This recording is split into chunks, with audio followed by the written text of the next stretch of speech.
Narrowboat Diaries, just winterizing the boat, part 2. So one of the things that I need to do today is sort out my stove. In the past, when I have been going under bridges, I've caught this on the bridge, which has then pulled the flume. You can see it's really wobbly, and it's affected the seal. So I really need to reseal that before I put my stove on. It's an absolutely stunning day today. You can't imagine that it's actually coming up to winter. I've actually got tights underneath these trousers because it was so cold this morning. It was like 6 degrees, I think, maybe, but it felt colder than that actually.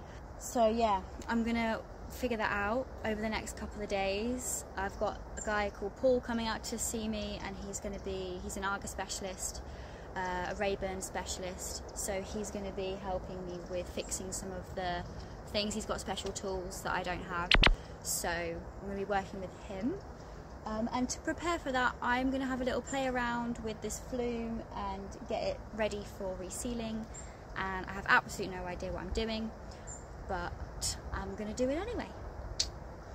So I'm just going to like pull it off.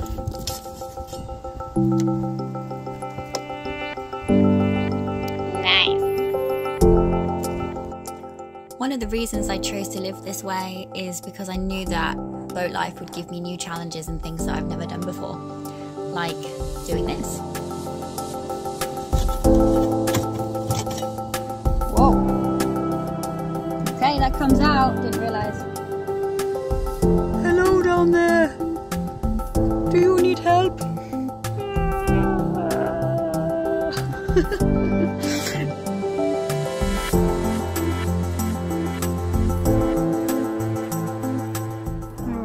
So I've just removed the seal from all the way around the edge of the flume. And now I think it's time to clear up and waterproof it for when the sealant arrives, because it's not here yet.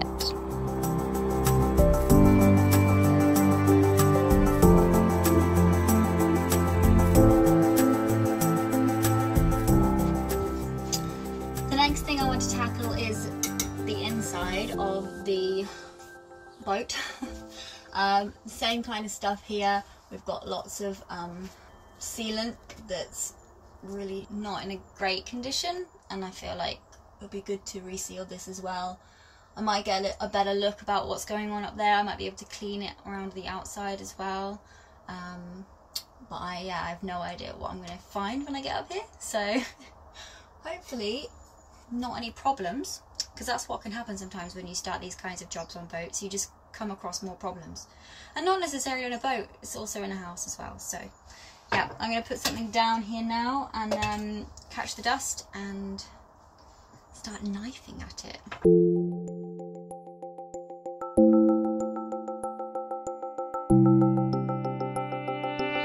So what I found is a bit of stove rope, I think.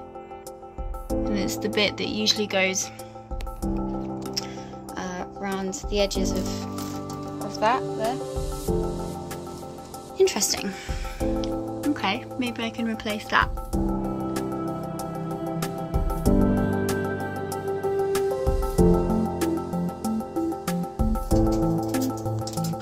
So this is an excellent example of me starting one job and then getting distracted with another. One of the things I have to do regularly, say about once a month or so, is check the health of the batteries. So I have 6 leisure batteries in here, and each of them take deionized water inside of them. So I just top them up and make sure that they are looking alright. At the moment there's quite a lot of sediment, it's like a calcium build-up, I think. On the batteries, so I'm just going to give them a bit of a clean, give them a top up, and then I am also going to put some Vaseline on the connections, which the safety guy told me to do, and it helps stop the calcium build-up. So I hope the battery's like aloe vera Vaseline, because that's what they're getting.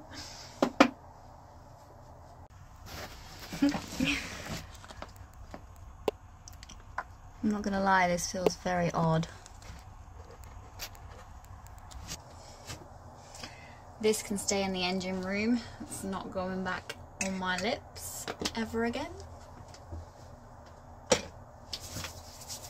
So I've got this little skills. I've got this little battery filler here. Just going to decant the water into it. Put the lid back on. Open up one of the battery lids.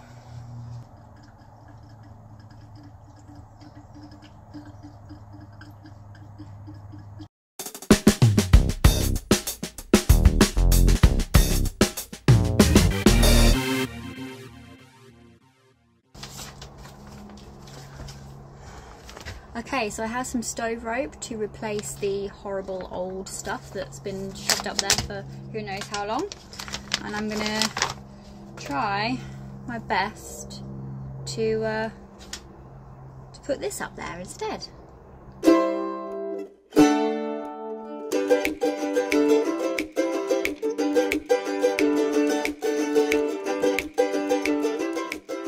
So it is another day and Paul the Arga man is here to help. I obviously couldn't just sit back and watch. I had to get involved in learning new skills and practicing new things. Here we are putting on a heat resistant seal that will protect the flume and make sure that water doesn't come down into the boat. I then take some water and run my wet finger around the seal to help smooth it out.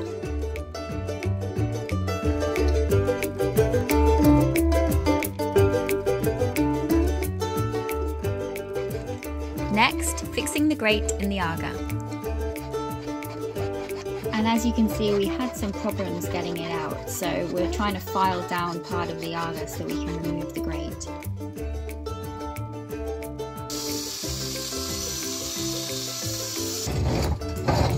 Oh yeah! Cheers! You great! Okay. This way? No. This way. That's it.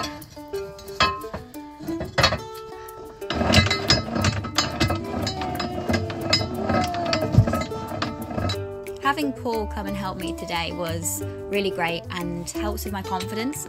I think ultimately I could have definitely done all of this myself, but having someone there just to give me the yep, do it like that, or no, don't do it like that, or yeah, just a little bit of teaching I think is invaluable. So I'm really grateful for Paul. Thanks, Paul. Next phase of winterizing the boat is putting on my hatch covers.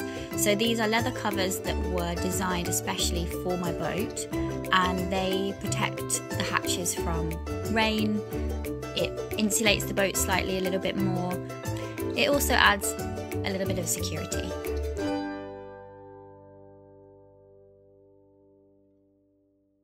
And then, of course, the continuous job of collecting, foraging, bringing the wood back to the boat, chopping the wood, turning it into kindling or smaller pieces, and then repeat for the next 6 months. So you may be wondering where I get my wood from. Well, one of my streams of income is I am a gardener. I work with my dad, and together we often forage wood. We always ask permission to take the wood. Often we're chopping the wood down off a tree anyway, and the clients are usually really happy for us to take it away and burn it. Here are my dad and I working together. We are using the circular saw to chop the kindling down into smaller pieces so that they fit inside my Arga box. There is such a large supply of kindling down at my dad's allotment that he's been collecting over the years. So every time we just see a scrap piece of wood lying around, we collect it, put it down the allotment, and then we'll do this again the following year. Gotta say a big thanks to my dad. We're a great team. We work together a lot and I love him. He's the best. Thanks, Dad. Love you. Look at that kindling. That should keep me going for a couple of months at least. So we're at it again. Thank you so much for watching my YouTube video. If you can subscribe, I'll be so grateful. Please leave a comment. Any requests for videos in the future, please let me know. I look forward to seeing you again soon. Bye.